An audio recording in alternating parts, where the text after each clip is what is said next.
अस्सलामु अलैकुम वरहमतुल्लाहि वबरकातुहू। कैसे हैं आप सब लोग। उम्मीद करती हूँ कि अल्लाह के फजल व करम से आप खैर व आफियत के साथ होंगे और साथ साथ आप लोग अपना लेसन या लेक्चर डेली बेसिस पे सीख रहे होंगे।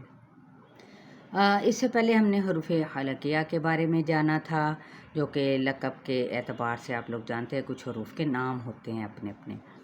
तो आज हम इंशाअल्लाह ताला दुआ के बाद हरूफ लिहातिया को देखते हैं। बिशरह ली सदरी व यस्सिर ली अमरी वहलुल उक़दतम मिन लिसानी यफ़क़हू क़ौली।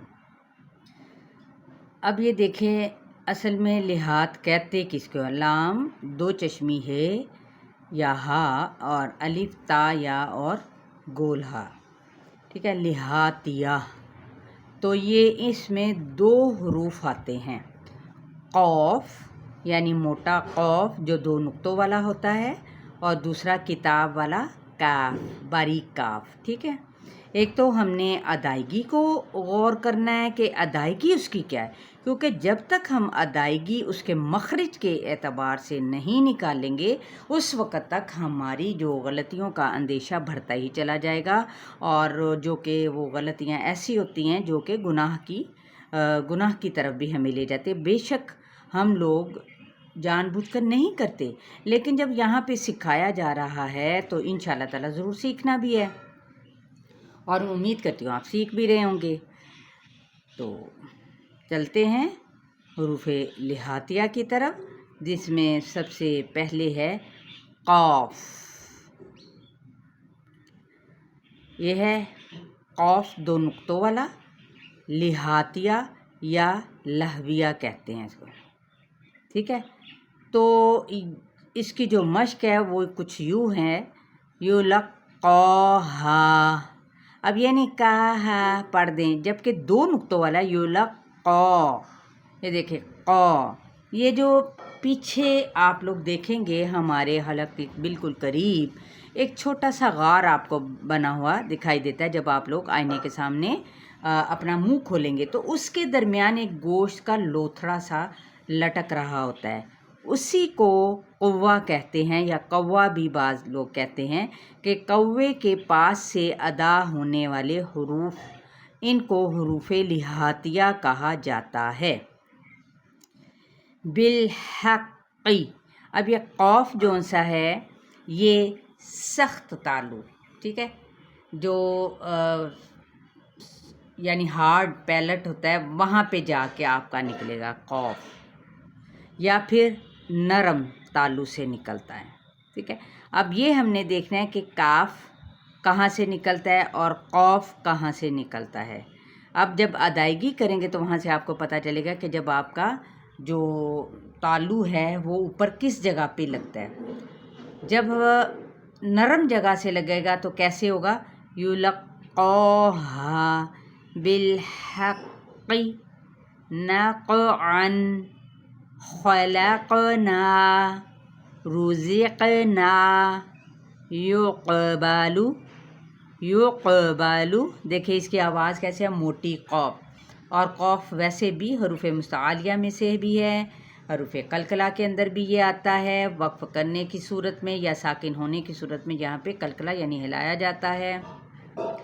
तो इसी तरह से बारीक काफ, कैफ, ठीक है। तो ये बारीक हमने साउंड निकालनी है मुंह खोल के कैफ, जबकि क़ौफ़ की हम ऐसे जैसे होंठ तो नहीं, लेकिन मुंह एक बाकायदा तौर पे मुंह का जो दहाना आता है उसको गोलाई की तरफ लेके जाएंगे तो वो क़ौफ़ अदा होगा। अब है काफ, इसकी मश्क को देख लेते हैं। तज़क्करून अल हुक्कामी यक्तुमु, ये काफ हम्स भी कहलाता है, ठीक है। यक्तुमु फ़अकरमहु, लेकिन कलकला नहीं करना, वअक या फ़अकरमहु ये गलत है। फ़अक ये वाली साउंड होती है, थोड़ी सी आपको ऐसे लगेगा जैसे सांस में घुटन होती है, ठीक है। लेकिन काफ पे हमने हम्स रखना है, यानी सांस के साथ आवाज़ का हमारा जारी रहना। फ़अकरमहु बुकमुन रुक بانن، یہ دیکھیں میں بالکل قریب آپ لوگوں کو ساؤنڈ نکال کے سمجھا رہی ہوں، رک بانن۔ چلیں مزید ہم اس کو دیکھیں گے اپنے لیسن کے اندر تاکہ مزید ہماری اچھی طریقے سے اس کی وضاحت اور سمجھ بھی آ جائے۔ اعوذ باللہ من الشیطان الرجیم، بسم اللہ الرحمن الرحیم۔ پارہ نمبر 9 سورہ الاعراف آیت نمبر 142 سے دیکھیں کتنا بڑا آپ لوگوں کو فائدہ یہاں پر اور موقع مل رہا ہے کہ ساتھ ساتھ نہ صرف آپ لوگ قواعد سیکھ رہے ہیں، اس کی صفات سیکھ رہے ہیں، بلکہ قرآن پاک بھی ساتھ میں سیکھ رہے ہیں۔ امپلیمنٹ آپ لوگوں کا ساتھ ساتھ ہو رہا ہے، کیسے اب ہم مزید دیکھیں گے۔ وَوَعَدْنَا مُوسَىٰ 30 لَيْلَةً وَأَتْمَمْنَاهَا بِعَشْرٍ فَتَمَّ مِيقَاتُ رَبِّهِ 40 لَيْلَةً وَقَالَ مُوسَىٰ لِأَخِيهِ۔ آگے ہم بعد میں دیکھیں گے، پہلے اسی کے اندر سے ایگزامپلس کو ڈھونڈ لیتے ہیں۔ یہ دیکھیں، یہ ہے می قو، یہ دیکھیں کتنی موٹی سی آواز نکل رہی ہے نا، حروف مستعلیہ بھی ہے، قلقلہ والا بھی ہے، لیکن قلقلہ تو تبھی ہوگا جب اس پہ ساکن کریں گے۔ می قوتا، یہ ہر ایک کے درجہ ہوتا ہے، ٹھیک ہے۔ می قوتو، وقولا، وقولا، اور اگر پیش ہوتی تو وقولو، وہ تو ظاہر ہے اسی کے حساب سے چلے گا، لیکن ہم نے یہاں پہ کیا کرنا ہے، الف اس کے تابع ہو جائے گا موٹے حرف کے۔ لِأَخِيهِ هَارُونَ اخْلُفْنِي فِي قَوْمِي وَأَصْلِحْ وَلَا تَتَّبِعْ سَبِيلَ الْمُفْسِدِينَ۔ وَلَمَّا جَاءَ مُوسَىٰ لِمِيقَاتِنَا وَكَلَّمَهُ رَبُّهُ قَالَ رَبِّ أَرِنِي أَنظُرْ إِلَيْكَ قَالَ لَن تَرَانِي وَلَكِنِ انظُرْ إِلَى الْجَبَلِ فَإِنِ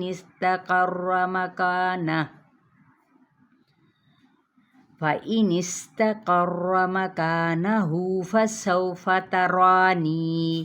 فَلَمَّا تَجَلَّى رَبُّهُ لِلْجَبَلِ جَعَلَهُ دَكًّا وَخَرَّ مُوسَىٰ صَعِقًا فَلَمَّا أَفَاقَ قَالَ سُبْحَانَكَ تُبْتُ إِلَيْكَ وَأَنَا أَوَّلُ الْمُؤْمِنِينَ۔ اب یہ دیکھیں یہاں پہ، یہ دیکھیں یہ لِمِيقَاتِنَا، یہاں پہ بھی قاف موٹا ہے، یہاں پہ کاف باری وکلا۔ اب میں اس کو اس طرح نہیں پڑھ سکتی وَقَلَّمَهُ، وہ غلط ہے، وَكَلَّمَهُ، ٹھیک ہے، کاف باریک ہے۔ اسی طرح سے یہاں پہ پھر موٹا، ہاں الیک، یہ والی کاف کی ساؤنڈ ہمس والی یہاں پہ یہ باریک کاف ہے، تو اس میں نے اس طرح نہیں الیک یا الیق، یہ غلط، الیک، یہ ایک ساؤنڈ ہوتی ہے ہمس کی ساکن کرنے کی صورت میں۔ پھر اسی طرح سے یہاں پہ بھی قاف موٹا، تقر، ٹھیک ہے، رو ویسے ہی پورا ہو جائے، صعقا، یہاں پہ میں نے وقف کیا، وقف بالابدال ہو گیا لیکن قاف موٹا۔ یہاں پہ افاق، یہاں پہ ہم حرکت کے ساتھ ہے، بڑھائیں گے نہیں، جبکہ یہاں پہ ہم نے اس کو بڑھانا ہے الف مدہ کے ساتھ، موٹا بھی ادا کرنا اور اس کے تابع ہو جائے گا، ٹھیک ہے۔ اسی طرح الیک کا ادا کریں گے، قو نہیں کہیں گے، یہ باریک کاف ہو گیا، ٹھیک ہے۔ قَالَ يَا مُوسَىٰ إِنِّي اصْطَفَيْتُكَ عَلَى النَّاسِ بِرِسَالَاتِي وَبِكَلَامِي، یہ دیکھیں نا، بِرِسَالَاتِي، یہ کھڑا زبر ہے، می، فَخُذْ مَا آتَيْتُكَ وَكُن مِّنَ الشَّاكِرِينَ۔ اب یہاں پہ بھی باریک کاف ہو گیا، ٹھیک ہے، یہاں پہ بھی باریک کاف ہے، یہ زیر کی شکل میں ہے اور یہ پیش میں ہے، ٹھیک۔ تو آیت نمبر 143 2 سے لے کر 144 تک آپ لوگوں کا لیسن ہے. اس کو بہت ہی اچھے طریقے سے آپ لوگوں نے یاد کرنا ہے، سمجھنا ہے، مین پوائنٹس نوٹ کرنے ہیں، آگے شیئر کرنا ہرگز نہ بھولیں، اور ساتھ میں کمنٹس دینا بھی. السلام علیکم ورحمۃ اللہ وبرکاتہ.